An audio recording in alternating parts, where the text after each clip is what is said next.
வக்கீல் கிட்ட ஃபோன்ல பேசிட்டு காவேரிய விஜய் ஆஃபீஸ்க்கு கூட்டிட்டு போனது மட்டும் இல்லாம காவேரிய கொஞ்ச நேரம் கார்லயே உட்கார வச்சுட்டு அவங்க வக்கீல போய் பார்த்துட்டு முதல்ல மத்த ஏற்பாடை முடிச்சுட்டு காவேரிக்கு செம்மையான சர்ப்ரைஸை கொடுக்கலான்னு சொல்லிட்டு கரெக்டா உள்ள போகும்போது தான் இதுக்கு முன்னாடி வீட்டுக்கு வந்து காவேரி கிட்ட சைன் வாங்கின வக்கீல் கிட்ட தான் விஜய் பேசிட்டு இருக்காங்கன்ற விஷயத்த காவேரி பார்த்துட்டு செம்ம ஷாக் ஆகுறாங்க. ஆனா இந்த மாதிரி காவேரி தன்னை தப்பா புரிஞ்சிட்டு இருக்காங்கன்னு சொல்லிட்டு கொஞ்சம் கூட தெரியாத விஜயோ ஆஃபீஸ்க்குள்ள போயிட்டு காவேரியை எம்டி ஆக்குனதுக்கு அப்புறமா அவங்களோட ரியாக்ஷன் எப்படி இருக்கோ, அவங்க எவ்வளவு அழகா அந்த சேர்ல உட்கார்ந்துருப்பாங்கன்னு சொல்லிட்டு விஜய் கற்பனை பண்ணிட்டு இருக்கிறது மட்டும் இல்லாம அந்த வக்கீல் கிட்ட எல்லா ப்ராசஸுமே முடிஞ்சிருச்சுன்னு சொல்லிட்டு தெரிஞ்சதுக்கு அப்புறமா காவேரியை கூட்டிட்டு வர்றதுக்காக ரொம்பவே சந்தோஷமா வெளியே வந்துட்டு இருக்காங்க. ஆனா இது எதுவுமே தெரியாத காவேரியோ அவங்களோட கற்பனையில இந்த மாதிரி உள்ள போனதுக்கு அப்புறமா விஜய் தாங்கிட்ட டிவோர்ஸ் பேப்பர்ல சைன் வாங்க சொல்லி வற்புறுத்துற மாதிரியும் அந்த சமயம் காவேரி மறுக்கிற மாதிரியும் அப்படி மறுக்கும் போது விஜய் கோவப்படுற மாதிரியுமே யோசிச்சுட்டு ரொம்பவே அதிர்ச்சியில இருக்காங்க. அது மட்டும் இல்லாம தன்னை கூப்பிட விஜய் வரதை பார்த்த உடனே காவேரி இதுக்கு மேலேயும் நம்ம இங்க ஒரு நிமிஷம் கூட இருக்க முடியாது, ஏன்னா என்னால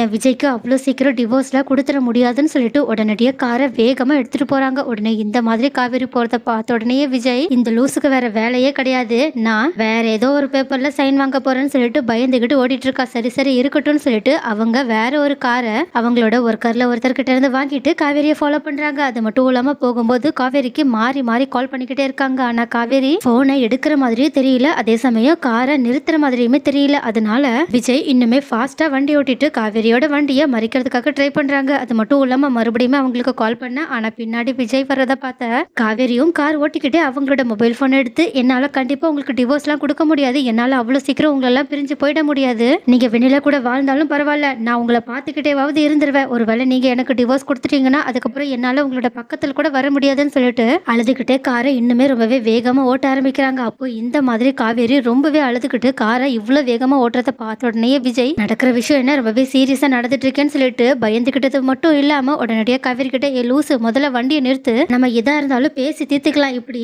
எமோஷனல் ஆகி வண்டியெல்லாம் ஓட்டக்கூடாதுன்னு எனக்கு தெரியாதுன்னு சொல்லிட்டு அவங்களை திட்டிக்கிட்டே வண்டியை நிறுத்த சொல்லி சொல்றாங்க. ஆனா காவேரியோ விஜயோட பேச்ச கேட்கற மாதிரியே தெரியல, அதனால அவங்க காரை நிறுத்தவும் இல்ல, இன்னுமே வேகமா போக. ஆனா அப்போ காவேரி கொஞ்சம் கூட எதிர்பார்க்காதபடி முன்னாடி வந்த ஒரு தடுப்புல காவேரியோட காரு மோதி கீழே சரியுது, அதாவது ஒரு மிகப்பெரிய ஆக்சிடென்டே நடக்குது. உடனே இதை பார்த்து பதறி போன விஜயும் உடனடியா தன்னோட காரை விட்டு இறங்கி காவேரிக்கு என்னாச்சோ ஏதாச்சும் சொல்லிட்டு ஓடி போய் பார்க்க காவேரியோ கார் இடிச்சதுல மயங்கி கீழே விழுந்து கிடக்குறாங்க. அப்போ இதை பார்த்துட்டு விஜய் அழுதுகிட்டே காவேரியை தூக்குனது மட்டும் இல்லாம உடனடியே அவங்கள ஹாஸ்பிட்டல்லையுமே அட்மிட் பண்றாங்க. அது மட்டும் இல்லாம நான் தான் ரொம்ப பெரிய தப்பு பண்ணிட்டேன், நான் உங்ககிட்ட இந்த அளவுக்கு சீரியஸா விளையாண்டுருக்கவே கூடாது, தயவு செஞ்சு கண் முழிச்சு பாரு காவேரி, நான் நிஜமாவே உனக்கு டிவோர்ஸ் எல்லாம் கொடுக்க மாட்டேன், உன்னை விட்டு எங்கேயுமே போக மாட்டேன், சொல்ல போனா நீ இல்லாம என்னால கண்டிப்பா இருக்கவே முடியாதுன்னு சொல்லிட்டு காவேரி கிட்ட பேசிக்கிட்டே வர. ஆனா காவேரியோ சுயநலவே இல்லாம மயங்கி கிடக்குறாங்க. அது மட்டும் இல்லாம டாக்டர்ஸுமே காவேரிக்கு தீவிர சிகிச்சை அளிக்கிறதுக்காக அவங்கள ரூம்குள்ள கூட்டிட்டு போக உடனே இந்த விஷயத்த விஜய் வேற யார்கிட்ட சொல்றதுனே தெரியாம தவிச்சு போய் இருக்கும்போது அப்ப கரெக்டா தாத்தா அவங்களுக்கு கால் பண்ணி, என்ன விஜய் காவேரியோட சர்ப்ரைஸ்லாம் எப்படி இருக்கு, அவ ரொம்பவே சந்தோஷப்பட்டாளா அப்படின்னு கேட்க உடனே விஜயும் நடந்த விஷயத்த அழுதுகிட்டே சொல்ல உடனே இதை கேட்டுட்டு பதறி போய் விஜயையும் காவேரியையும் பாக்குறதுக்காக தாத்தா வெளியே வர. ஆனா இந்த மாதிரி தாத்தா ரொம்பவே பதறி போய் வெளியே வரத பார்த்த